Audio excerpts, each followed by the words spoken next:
നമ്മുടെ പ്രകാശൻ മാസ്റ്ററോട് ചില തെറ്റിദ്ധരിപ്പിക്കുന്ന ചില കാര്യങ്ങൾ പറഞ്ഞിട്ടുണ്ട്. അതിനൊരു മറുപടി പറഞ്ഞിട്ട് മാധു ചോദിച്ച ഇതിലേക്ക് ഞാൻ വരാം. അദ്ദേഹം പറഞ്ഞ UCF എന്ന് പറയുന്ന സംഘടന ജോൺ ദയാല് മൈക്കിൾ എന്ന് പറയുന്ന രണ്ട് അർബൻ നക്സലുകളുടെ സംഘടനയാണ് യുണൈറ്റഡ് ക്രിസ്ത്യൻ ഫോറം എന്ന് പറയുന്ന സംഘടന.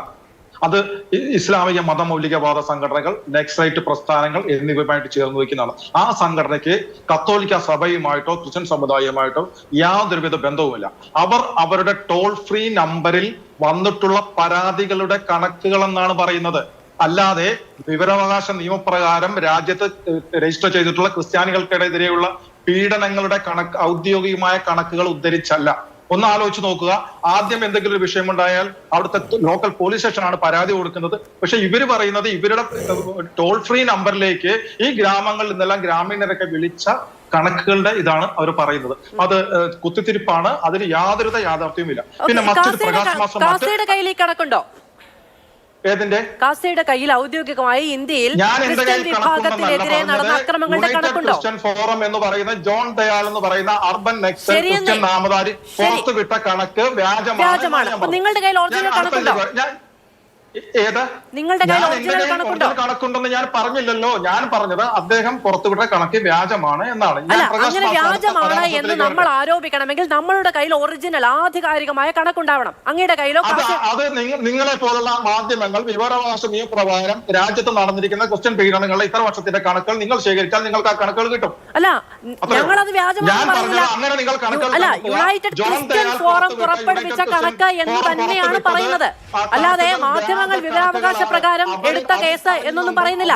ഇനി ജബൽപൂർ പോലെ, ശ്രീ കെവിൻ പീറ്റർ, ജബൽപൂർ പോലെ പോലീസ് സ്റ്റേഷനിൽ വെച്ച് അഭയം തേടിയ വൈദികരെ കയ്യേറ്റം ചെയ്യുന്നത് നോക്കി നിൽക്കുന്ന പോലീസുകാർ ഈ നാട്ടിൽ ഔദ്യോഗികമായ കണക്ക് കൃത്യമായി രേഖപ്പെടുത്തും എന്നാണ് കാസ വിചാരിക്കുന്നതെങ്കിൽ നേരത്തെ പറഞ്ഞ ക്രിസ്ത്യാനികളുടെ പൊതുവികാരമുണ്ടല്ലോ, അത് തൽക്കാലം എടുത്ത് ചെലവാക്കൽ നിവൃത്തിയുള്ള കാര്യമല്ല.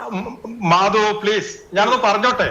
മാധു കരുതുന്നത് ഒരു ടോൾ ഫ്രീ നമ്പറിൽ വന്ന പരാതികളുടെ എണ്ണമാണ് ക്രിസ്ത്യാനികളുടെ പീഡനത്തിന്റെ കണക്കെന്ന് പറഞ്ഞാൽ എനിക്കും അത് അംഗീകരിച്ചു തരാൻ പറ്റില്ല. അല്ല, ഔദ്യോഗിക കണക്കെന്ന് ഞാൻ പറഞ്ഞില്ല ശ്രീ കെവിൻ പീറ്റർ. അവിടെയാണ് പ്രശ്നം. ഞാൻ പറയാത്ത കാര്യം പറയല്ലേ. യുണൈറ്റഡ് ക്രിസ്ത്യൻ ഫോറത്തിന്റെ കണക്കാണ് ഫാദർ പോൾ തേലക്കാട്ടും ശ്രീ M പ്രകാശൻ മാസ്റ്ററും ഉന്നയിച്ചത്. അത് വ്യാജമാണ് എന്ന് ഒന്ന് പറയട്ടെ. അത് വ്യാജമാണെന്ന് അങ്ങ് പറയുമ്പോൾ ഒറിജിനൽ കണക്ക് അങ്ങയുടെ കയ്യിലുണ്ടോ എന്ന് ചോദിക്കുമ്പോൾ അത് മാധ്യമങ്ങളാണ് കണ്ടുപിടിക്കേണ്ടത് എന്ന് പറയുന്നു. അതായത് ഞങ്ങൾ അത് വ്യാജമാണെന്ന് പറഞ്ഞാൽ ശരി, വ്യാജമാണെന്ന് പറഞ്ഞത് ആരാണ്?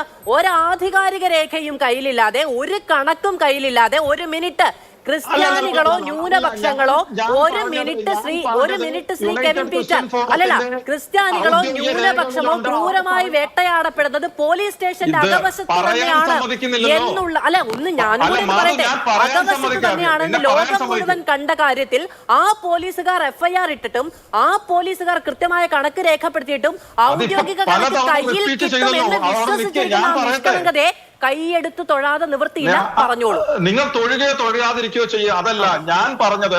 യുണൈറ്റഡ് ക്രിസ്ത്യൻ ഫോറം തന്നെ പറയുന്നുണ്ട് അവരുടെ ടോൾ ഫ്രീ നമ്പറിൽ വന്ന പരാതികളുടെ കണക്കാണെന്ന്. അതെങ്ങനെ ഔദ്യോഗിക കണക്കാകും? ഔദ്യോഗിക കണക്കാണെന്ന് ആരാണ് പറഞ്ഞത്?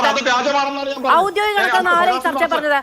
അങ്ങനെ പറയാമോ? വിഷയത്തിലോട്ട് എന്നെ പോകാൻ അനുവദിക്കും. ഔദ്യോഗിക കണക്കാണെന്ന് ആരാണ് ചർച്ചയിൽ പറഞ്ഞത്? പറയാമോ? പ്ലീസ്. ഔദ്യോഗിക കണക്കാണെന്ന് പറഞ്ഞത് അങ്ങ് ഉന്നയിച്ച ആരോപണം ഔദ്യോഗിക കണക്കാണെന്ന് പറഞ്ഞു എന്നാണ്. ഇല്ല, ക്രിസ്ത്യൻ യുണൈറ്റഡ് ഫോറത്തിന്റെ കണക്കാണ് എന്നേ പറഞ്ഞുള്ളൂ. ഔദ്യോഗിക കണക്കെന്ന് പറഞ്ഞില്ല. ഔദ്യോഗിക കണക്ക് കിട്ടില്ല കെവിൻ പീറ്റർ, കിട്ടില്ല. ഞാൻ അടുത്ത കാര്യം ഒന്ന് ചോദിച്ചോട്ടെ. ഈ കാര്യം പറഞ്ഞു തീർന്നെങ്കിൽ പറഞ്ഞോളൂ. പ്രകാശൻ മാസ്റ്റർ ന്യൂനപക്ഷ പീഡനത്തെ കുറിച്ചൊക്കെ ഉത്തരേന്ത്യയിലെ കാര്യത്തെ കുറിച്ചൊക്കെ പറഞ്ഞല്ലോ. കഴിഞ്ഞ ദിവസം തൊമ്മൻകുത്തിൽ എന്താണ് സഖാവെ നടന്നത്?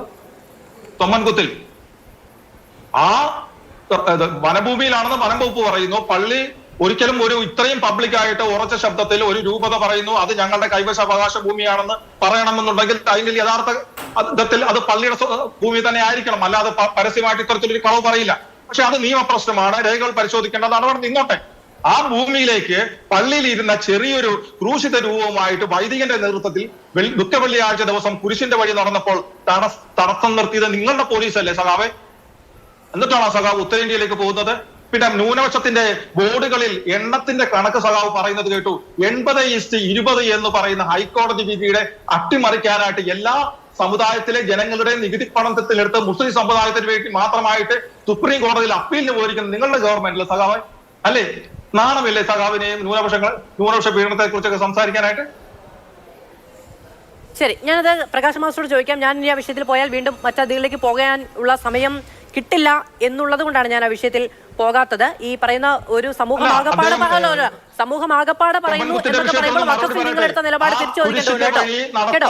ഒരു സമുദായമാകെ പറയുന്നത്, ഒരു സമൂഹമാകെ പറയുന്നത് എന്നൊക്കെ പറയുമ്പോൾ വേണമെങ്കിൽ വഖഫ് അടക്കമുള്ള വിഷയങ്ങൾ ചർച്ചയാകും. പക്ഷെ മറ്റു അതിഥികളിലേക്ക് പോകാൻ സമയം വൈകും എന്നുള്ളത് കൊണ്ടാണ്.